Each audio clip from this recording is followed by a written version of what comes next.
नमस्कार दोस्तों। देखिए दोस्तों, आज मैं आपको बताने वाला हूँ मेरा पहला प्यार जो एक सच्चे प्रेम की कहानी। दोस्तों, विनीता नाम की एक लड़की थी जो मुंबई में रहती थी। विनीता की उम्र लगभग 23 वर्ष की थी। किसी मजबूरी की वजह से उसे कॉलेज बीच में ही छोड़ना पड़ा था और वे अपनी 8वीं के बच्चों को रोज़ घर से कुछ दूर जाकर ट्यूशन पढ़ाती थी। तो दोस्तों, विनीता के घर से ट्यूशन का रास्ता लगभग 2.5 किलोमीटर था, तो उसे रोज 13 नंबर की बस पकड़नी पड़ती थी। लेकिन एक अमित नाम का लड़के से वो बहुत ज़्यादा परेशान थी। वो रोज़ उसका बस स्टैंड तक पीछा करता था दोस्तों, मगर कभी भी उसने विनीता को परेशान नहीं किया था। बस वो उसका बस स्टैंड तक पीछा करता और वापस घर चला जाता। और वैसे अमित और विनीता एक गली में रहते थे। अमित विनीता को बहुत ज़्यादा पसंद करता था, मगर वो अपने दिल की बात विनीता से कैसे कहता, क्योंकि वो तो सिर्फ 10वीं कक्षा तक ही पढ़ा लिखा था और घर से कुछ ही दूर कार मैकेनिक का काम करता था और विनीता उससे बहुत ज़्यादा पढ़ी लिखी थी। एक दिन जब विनीता ट्यूशन पढ़ने जा रही थी, तब उसके पीछे अमित भी जा रहा था। तभी अचानक विनीता ने गुस्से में से अमित से कहा कि तुम रोज़ रोज़ मेरा पीछा क्यों करते हो? अब मैं तुमसे बहुत ज़्यादा परेशान हो चुकी हूँ। प्लीज़ मेरा पीछा करना छोड़ दो। मैं वैसी लड़की नहीं हूँ जैसा कि तुम समझ रहे हो। और विनीता रोने लग जाती है। तब अमित उसे कहता है कि विनीता, आज के बाद मैं तुम्हारा पीछा नहीं करूँगा, लेकिन प्लीज़ तुम 2 मिनट मेरी बात सुन लो।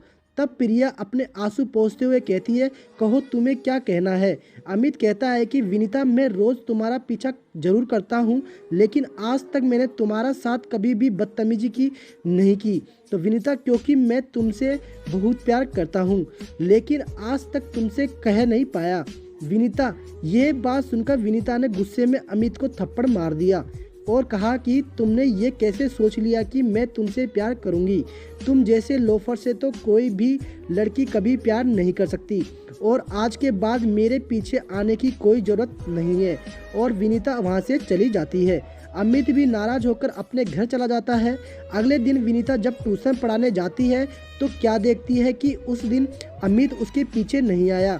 यह देखकर विनीता के मन को बहुत सुकून मिला, लेकिन कहीं ना कहीं विनीता को कुछ अजीब सा लग रहा था। पता नहीं क्यों विनीता बार बार पीछे मुड़कर देख रही थी और उसे कुछ अकेलापन सा महसूस हो रहा था, जैसे कि अमित का पीछा करना उसे याद आ रहा हो। मगर वो उस दिन अपने मन को संभालते हुए ट्यूशन पढ़ाने चली जाती। मगर अगले दिन तो जैसे उसका मन अमित को ढूंढ रहा हो। उसी दिन विनीता अमित के घर के सामने से देखती हुई ट्यूशन पढ़ाने निकलती है, मगर अमित उसे उस दिन भी दिखाई नहीं दिया। तभी विनीता को अमित रास्ते में एक लड़की से कुछ बातें करते हुए नजर आया और विनीता उन दोनों के पास से ही गुजरती है। तभी अमित विनीता को देख लेता है, मगर वो उसे देखकर अपना मुंह घुमा लेता है ताकि विनीता ये न समझे कि वो दोबारा उसका पीछा कर रहा है। मगर विनीता उन दोनों को देखकर ये समझती है कि वो लड़की उसकी गर्लफ्रेंड तो नहीं।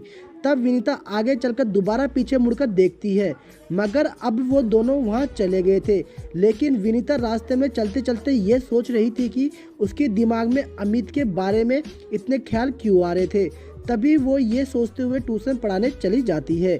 तभी अगले दिन मुंबई में तेज बारिश हो रही थी, मगर विनीता का ट्यूशन पढ़ाना जाना, क्योंकि बच्चों के लिए नोट्स बनाने थे, तो वो बहुत ज़रूरी था।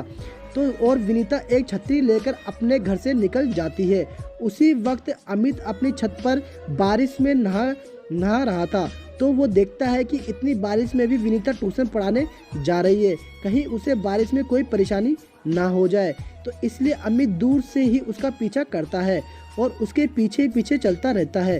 तभी अचानक तेज बारिश होने लगी और विनीता की छतरी हवा में उड़ गई। छतरी पकड़ने के लिए जैसे ही विनीता आगे की तरफ भागी, वैसे ही एक बाइक वाले ने विनीता को टक्कर मार दी और वहां से भाग गया। अमित विनीता से बहुत दूर खड़ा था। जैसे अमित ने देखा कि विनीता नीचे गिर पड़ी है, वैसे ही अमित उसे बचाने भगा। अमित ने जल्दी से उसे पकड़कर उठाया और कहा, तुम्हें कहीं लगी तो नहीं? विनीता कहती है, तुम्हारे होते हुए मुझे कुछ हो सकता है क्या अमित? और आज तुम मेरा पीछा कर रहे थे। अमित ने कहा, विनीता, इतनी बरसात में तुम ट्यूशन पढ़ाने जा रही थी, इसलिए मुझे तुम्हारी चिंता हो रही थी। तब विनीता ने कहा, अच्छा तुम्हें मेरी चिंता भी होती है? मगर कहा हाँ होती है, क्योंकि मैं तुमसे बेहद प्यार करता हूँ। विनीता ने कहा, अच्छा तो तुम मुझसे प्यार करते हो तो कल वो लड़की कौन थी तुम्हारे साथ? अमित ने कहा, अरे ये वो विनीता मेरी चाची की लड़की थी। विनीता ने कहा, ओह अच्छा, मैंने तो कुछ और ही सोच लिया था।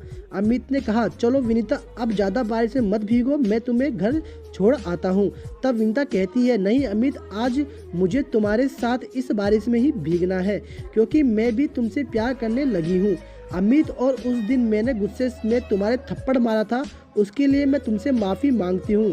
Amit, I am sorry. Amit ने कहा, नहीं विनीता, तुम्हारी कोई भी गलती नहीं है, सारी गलती मेरी ही थी, मुझे तुम्हारे ऐसे पीछा नहीं करना चाहिए था। विनीता ने कहा, चलो अब पहले की सारी बात भूल जाओ और कल से तुम ही मुझे बस स्टैंड पर छोड़ने आओगे और मुझे कभी छोड़ने की सोचना भी मत, क्योंकि वो अपने जीवन में मुझे पहली बार तुमसे ही प्यार हुआ है और अगर तुमने मुझे छोड़ा या तुम्हारी ज़िंदगी में कोई और लड़की आई तो शायद मैं कभी भी किसी से प्यार नहीं कर पाऊंगी। तभी उसी वक्त अमित ने विनीता का हाथ पकड़कर उसे अपने सीने से लगा लिया और कहा कि विनीता, मेरा पहला और आखिरी प्यार तुम ही हो, मैं तुम्हें कभी धोखा नहीं दे सकता, प्लीज़ मुझ पर विश्वास करो, I love you for ever. Vinita और दोनों बारिश में ही एक दूसरे की बाहों में लिपट जाते हैं। तो दोस्तों, देखा आपने प्यार कितना प्यारा होता है। जो लड़का विनीता को लोफर लगता था, आज उसका रोज़ पीछा करता था, उसी लड़की से विनीता को प्यार हो गया। क्योंकि दोस्तों, अमित विनीता का पीछा जरूर करता था मगर उसने विनीता को रास्ते में कभी भी नहीं छेड़ा और न ही उसके साथ कोई बदतमीजी की, बस वो तो उसे दिल से चाहता था और विनीता के एक ही बार मना करने पर उसे उसका पीछा करना छोड़ दिया। इसी वजह से विनीता को अमित पसंद आ गया। या दोस्तों, तो दोस्तों, जैसा कि मैंने आपको ये कहानी सुनाई, अगर आपको ये कहानी अच्छी लगी हो तो वीडियो को लाइक कीजिएगा, चैनल को सब्सक्राइब करना मत भूलिएगा। मिलते हैं आपसे नई कहानी के साथ में। Thanks for watching.